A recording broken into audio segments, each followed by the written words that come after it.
kasus kecelakaan lalu lintas itu sudah tidak asing lagi kan di telinga kita?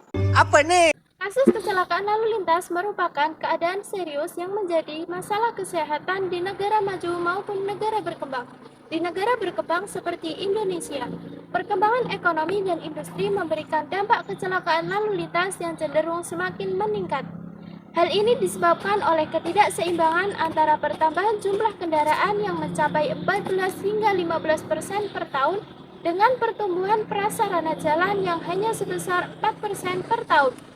Lebih dari 80% pasien yang masuk ke ruang gawat darurat adalah disebabkan oleh kecelakaan lalu lintas, berupa tabrakan sepeda motor, mobil, sepeda, dan penyeberang jalan yang ditabrak. Sisanya merupakan kecelakaan yang disebabkan oleh jatuh dari ketinggian, tertimpa benda, olahraga, dan korban kekerasan.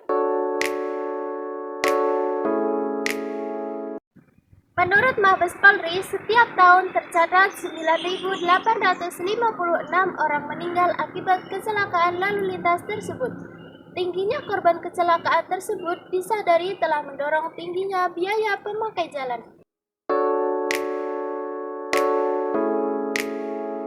Data Kepolisian Republik Indonesia tahun 2009 menyebutkan sepanjang tahun itu terjadi sedikitnya 57.726 kasus kecelakaan di jalan raya. Artinya, dalam 9,1 menit sekali terjadi satu kasus kecelakaan di jalan raya. Kemudian di tahun 2010, Polri melaporkan jumlah kematian akibat kecelakaan lalu lintas mencapai 31.186 jiwa. Rata-rata sebanyak 84 orang meninggal setiap harinya, atau antara 3 hingga 4 orang setiap jamnya. Di dunia, oleh Badan Kesehatan Dunia atau WHO, tercatat hingga saat ini lebih dari 1,2 juta nyawa hilang di jalan raya dalam setahun, dan sebanyak 50 juta orang lainnya menderita luka berat. Dari seluruh kasus kecelakaan yang ada, 90% diantaranya terjadi di negara-negara berkembang seperti Indonesia.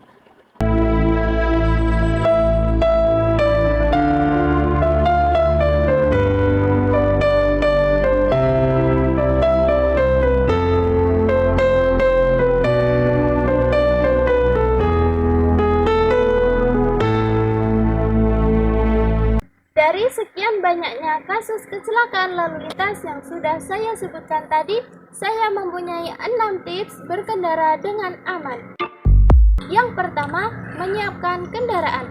Sebelum Anda menggunakan kendaraan, sebaiknya Anda persiapkan kendaraan Anda mulai dari menyiapkan SIM dan mengecek seluruh komponen kendaraan. Pastikan seluruh komponen dalam kondisi yang baik. Jika terdapat suku cadang yang perlu diganti, maka gantilah segera. Jangan menunggu terlalu lama, hingga membahayakan keselamatan Anda dalam berkendara.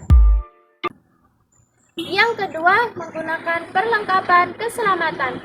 Dalam berkendara, penting bagi Anda menggunakan perlengkapan keselamatan, seperti jaket, helm, celana panjang, masker, sarung tangan, sepatu, dan lain sebagainya. Penggunaan perlengkapan tersebut akan membantu Anda terlindungi selama perjalanan. Yang ketiga, sikap berkendara yang baik. Dalam berkendara, sebaiknya Anda memiliki sikap berkendara yang baik, di mana Anda duduk di atas sepeda motor atau di mobil dengan posisi lurus, tegak, namun tetap santai. Pastikan pandangan ke depan, jangan mengangkat kedua kaki ke tempat lain dengan alasan apapun. Jangan membonceng lebih dari satu orang dan bawa barang bawaan berat. Yang keempat, jaga jarak dalam berkendara. Saat Anda berkendara, pastikan Anda menggunakan kecepatan tertentu dalam setiap kondisi. Anda harus mengatur kecepatan sesuai kondisi yang ada dan perlu. Perlu diingat juga, jangan lupa jaga jarak dalam berkendara. Menjaga jarak membantu Anda dari kecelakaan atau tabrakan akibat pengereman mendadak. Yang kelima, tetap fokus dan waspada. Dalam berkendara, sebaiknya Anda tetap fokus dan waspada. Banyak pengendara merasa dirinya yakin akan kemampuan berkendara yang dimilikinya.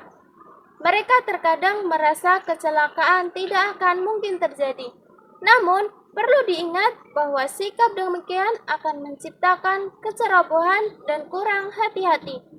Perlu diingat juga, sehebat apapun Anda berkendara, akan tetap perlu fokus dan waspada. Yang keenam, patuhi aturan dan rambu lalu lintas. Yang terpenting dalam berkendara adalah patuhi segala aturan dan rambu lalu lintas di sepanjang perjalanan. Gunakan lampu sein saat Anda akan berbelok.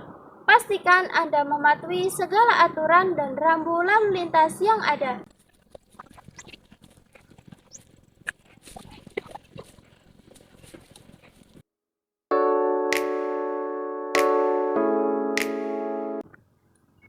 Cukup sekian video dari saya, semoga bermanfaat. Kurang lebihnya, saya mohon maaf yang sebesar-besarnya dan terima kasih. Sampai jumpa.